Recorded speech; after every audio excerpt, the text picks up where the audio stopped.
Hello and welcome back. And how's your morning going? Because frankly, mine, well, it's been weird. I arrived in the office this morning, had a whole desk of stuff to do, had a whole schedule to work through, and I was met by a guy from FedEx with a big parcel for me and a duty payment as well. Nothing like getting an unexpected import charge out of the blue, is there?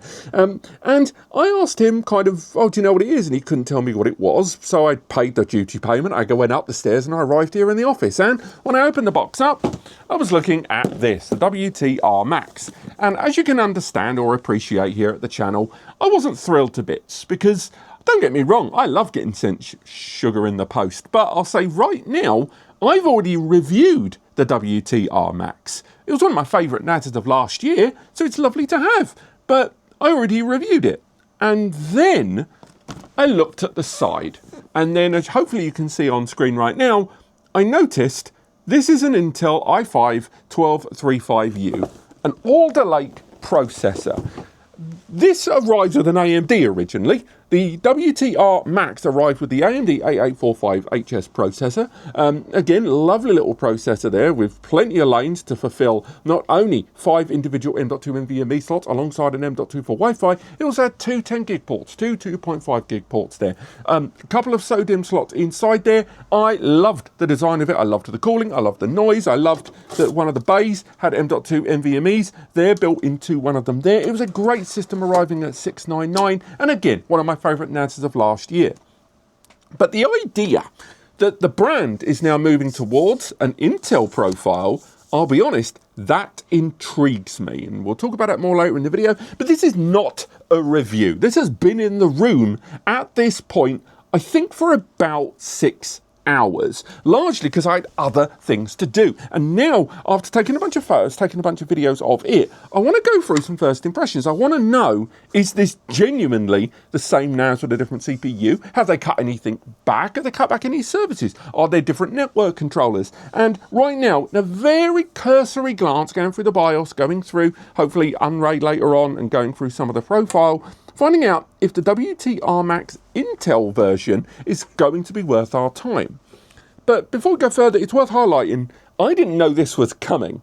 2, I didn't know they were working on an Intel version. 3, I don't know if this thing's retail or a prototype that they're testing out. Because, and again, we'll circle around to it later on, I love the idea that they are going to release this device, this profile like they've done before, but with different CPUs. Hopefully, they go as high as friggin' ECC powerhouse Xeon type processors and EPYC, or they go low and go to Twin Lake N15, N355 and trim out some of the fat.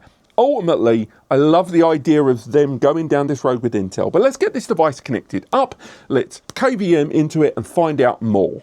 So let's take a look at that BIOS. I've slammed in 8 gig of memory, and on top of that I've got a USB stick with Unraid written on it, which I think is from a video about 2 years ago, so it'll be interesting to see what version of Unraid that will be. I'm also going to be utilising the GLI Net Comet 5G for accessing this remotely. We've already got that set up, so let's power this on. Fingers crossed, I've not booted this yet, so it's going to be interesting to see what happens. The fans are kicking in. There's no storage drive, so hopefully that should go straight into BIOS. And we're looking at a splash screen, and we're in. Lovely. Okay, so let's flick over to this. Let's full screen that there. So have a little look, and straight away we can see there it is the Alder Lake. It is the Intel i5 there, that 1235U. When I had the device open, I'm sure there was stock earlier on in the video. I did see the 4 slots. If we open it out, we've got no drives inside. We've got those 4 slots inside there. None of them are populated, but also at the base, there's an additional one alongside that M2 slot as well with the 2 SODIMM memory slots. So pretty much identical to what we saw in the WTR AMD variation of this device. Let's flick along and take a little look at these other options. So let's go for that CPU configuration if we got the whole thing set up as standard. Yep, everything's kind of set. Again, everything's activated. I haven't disabled any of the P cores there. If we go through some of the performance core information there as well. All good, so let's go for that trusted. Does it arrive with secure boot like some of them do with that watchdog crap making things tougher? No, none of that there. Again, everything's pretty much enabled straight out of the gate. I'm interested to see more about that network. So let's have a little look and take a little look about the network configuration. Let's grab those ports there, maybe that, again, the hardware monitor. We've got the fans. Again, I know there was an issue around the device before it started, that ASM 1166. I was looking at my old review prior to this, so I'd be interested to see if this using that same control. It wasn't bad. I think it was just a lot of the time there was reports about SATA pass-through. I think some people had difficulty, but I think it did work within not VirtualBox, what am I saying, Proxmox there. And again, we've got the 2x2.5 gig network connections there. I haven't connected in an SFP connection, largely because right now my SFP cabling isn't linked to this desk, but hopefully within Unraid we'll still be able to see that laid out. It all seems fairly standard stuff there with regards to the BIOS. Again, I'm going to have to compare afterwards against some of my notes from before, but the layout does seem to be pretty darn similar across there. Again, when we do the full review, we'll be digging in with SSH to find out more. Again, that secure boot is off. So let's go ahead and install that USB as described for Unraid. Hopefully that GUI mode is going to be available. So let's save changes and exit, and hopefully boot in there. So we're going into that quiet boot, fingers crossed. Let's see if it boots up. And again, we've got this connected to a separate power source, so that shouldn't be a problem. So let's have a little look here. We want to boot into GUI for the Unraid in USB, fingers crossed. Show me what I want to see. Let's have a little look. We're booting in with that weird animation there at the bottom of the system. Got the splash screen. Yep, we got that. So it must be at least, I think, version 6.2 or 7 of Unraid there. Let's skip ahead.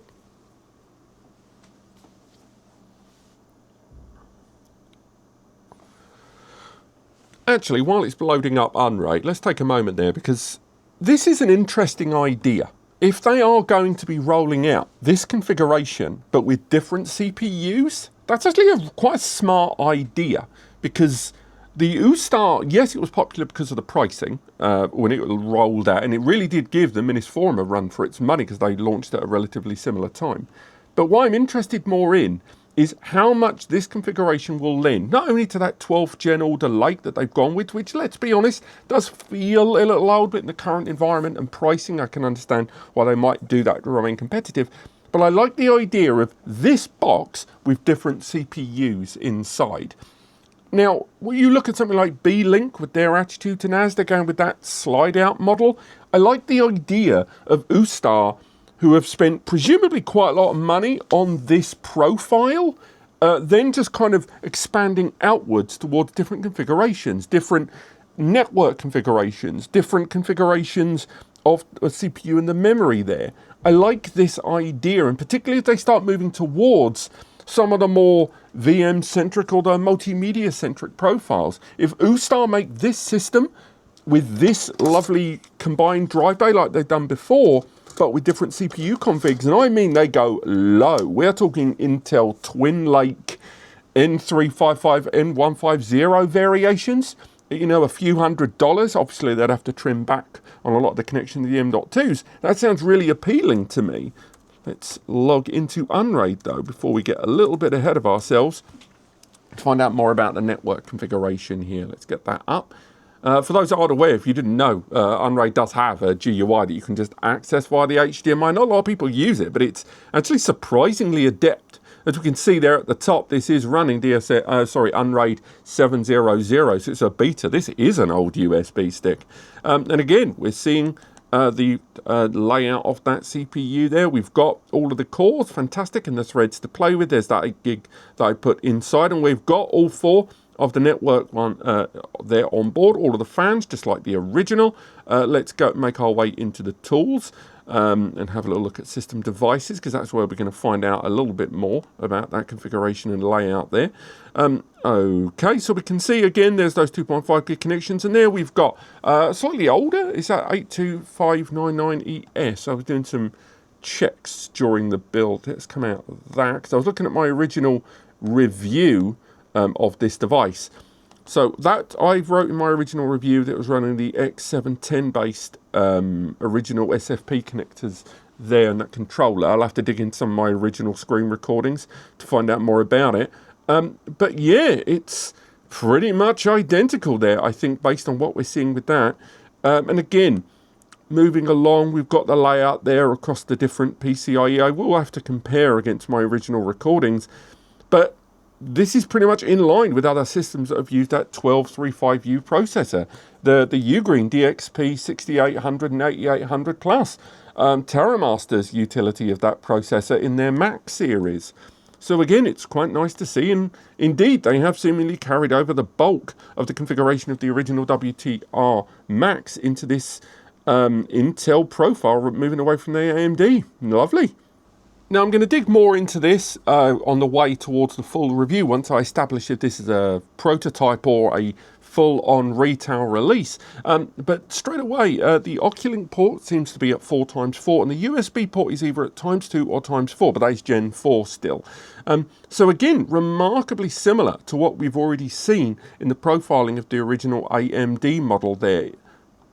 Now I'm going to be digging more into that layout when I've got this fully populated for the review. I just want to find out just how real this is as a release. Is this representative of a prototype or something the whole brand is going to be moving forward with in the near future? The Oculink seems to be at ×4, Gen 4 ×4, and the USB 4 port seems to be at 4x4 there.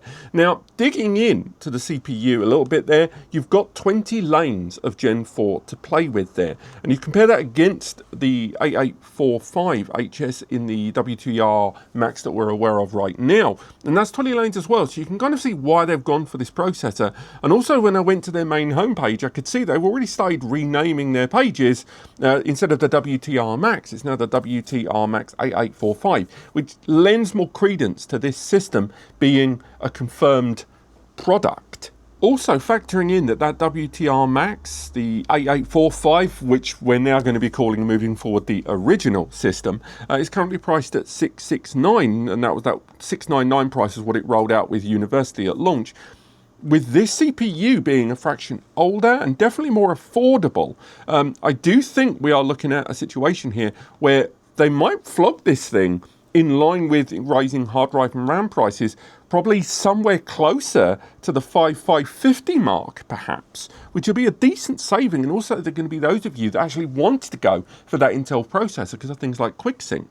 And when we do compare the processors, where's the link I made for CPU Monkey? It has to be said that that AMD processor, the Pro Series version of that processor at the very least, does outperform that of the 1235U in most metrics. But there are some areas, again, graphically, where it can be desirable. And again, that comes down to the Pro variation of that processor, not the standard. Because once you look at the standard variation of that processor, the lines are a little bit blurrier, and arguably the Intel actually brings its own advantages to the fold. Again, all this comes down to whether Aoostar are now going to start rolling out this chassis with different CPU and possible connection iterations. And I love that idea, and if that isn't your plan, Aoostar, when you've sent this device, it ruddy well should be, because I think that's a really good idea, because it's a very good design. I complimented it highly on its heat dissipation there, the structure, the noise, all of them were acceptable levels. So if this is your plan moving forward, Aoostar, bravo. Back when I first reviewed the original WTR Max, it was one of the highest rated NASes that I had last year. I think it might even be the highest scoring NAS I reviewed in 2025. And although some people have mentioned there are peculiarities around the port assignment there, a single USB 4 connection there, and some users saying when they got hold of it that they felt like that front panel, in particular LCD, was a bit surplus to requirements. I will say, for the most part, reviews have been very, very positive about this device across the board. It's still a Chinese, comparatively lesser known NAS brand, and it isn't a turnkey, but again, I'm someone that had nothing but good words to say about the Aoostar NAS series over the years, and if they are going to now settle down into this system and branch it out, which I believe they are going to, I do think it's going to make them all the better as a choice in 2026 for your NAS solution. And again, with the cost of hard drives, SSDs and RAM being what they are, any economies we can make along the way, is only going to be a good thing. And if they can reuse the same existing chassis with different configurations to save a bit of bunts, again, not unlike what B-Link are doing with their ME Pro and ME Max series down the road, I like the sound of it. But stay tuned for the full review of this device. I've got a list of questions I'm going to be sending to Aoostar shortly. So if you've got questions you want me to add, I'll give it a couple of days after this review and send that email. I'll link to it below. This video should go out somewhere in the second week of March. It's the 10th of March today. But yeah, look forward to talking more about this device. And I really, really hope this is a retail device, because I'm interested in the Intel variation of this. But thank you so much for watching. I hope you've enjoyed this, and I'll see you next time.